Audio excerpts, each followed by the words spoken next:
নির্বাচন এলেই আশ্বাস, নির্বাচন শেষ হলেই নিরাপত্তা।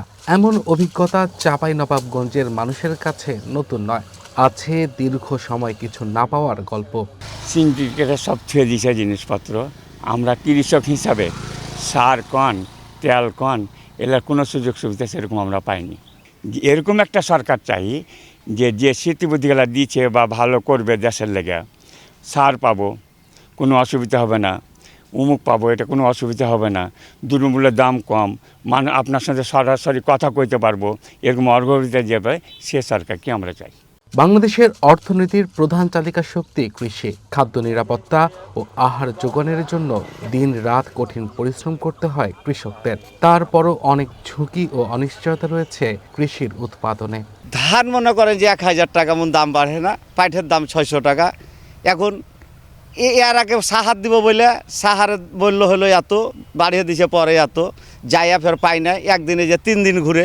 তো এখানে যদি 2 টাকা কমের আশায় গেলাম, 3 দিন ঘুরলে পাই বেতন কত তার? আমরা হলো কৃষক, আমরা আমার দিকে কেউ দেখে না, আমরা টাকা দিয়ে ভালো জিনিস পাই না, তা আমরাকে সব কিছু দিতে হবে সুবিধে। যারা বারবার এমপি হয়েছে অনেক চুরি চামারি করে সব ধনী আবার ইলেকশনে খরচ করে। তো আমরা আশা করি যে এমন লোক পাওয়ার আসুক যারা এদেশে সব মানুষ যেন খায়া ঘুমাইতে পারে। আমরা কৃষক মানুষ, আমরা যেন সাহারের ন্যায্য, আমরা যেন গভর্নমেন্ট থেকে সাহার পাই। বন্যা কিংবা খরায় ফসল নষ্ট হলে বড় ধরনের ক্ষতির মুখে পড়ে কৃষক। তাছাড়া ক্রমাগতভাবে উপকরণ মূল্য বৃদ্ধির ফলে কৃষিকাজে মুনাফা কমছে। অনেক সময় উৎপাদন খরচটুকু উঠে আসছে না তাদের। সার, ডিজেল এলা ঠিক মতন যান, মানে গরিব দুঃখীরা যান যেভাবে ফসলের দিতে পারে সেভাবে যান, ঠিক মতন সরকার যান একটা যান করে। ভোটের আগে এসে বলছে যে এই রাস্তাটা অকেজো হয়েছে, দীর্ঘদিন থেকে এই রাস্তাটা আমরা মেরামত করব। যেমন পাওয়ার আসছে, মেরামতের কোনো খবরই আর নাই। হ্যাঁ হয়ে যাবে, এই 6 মাসের মধ্যে হয়ে যাবে, কোনো খবর নাই। আম, খাদ্যপণ্য, পাটজাত পণ্য সহ বিভিন্ন কৃষিজাত পণ্যকে কেন্দ্র করে ব্যবসা সম্প্রসারণের সুযোগ রয়েছে চাঁপাইনবাবগঞ্জে।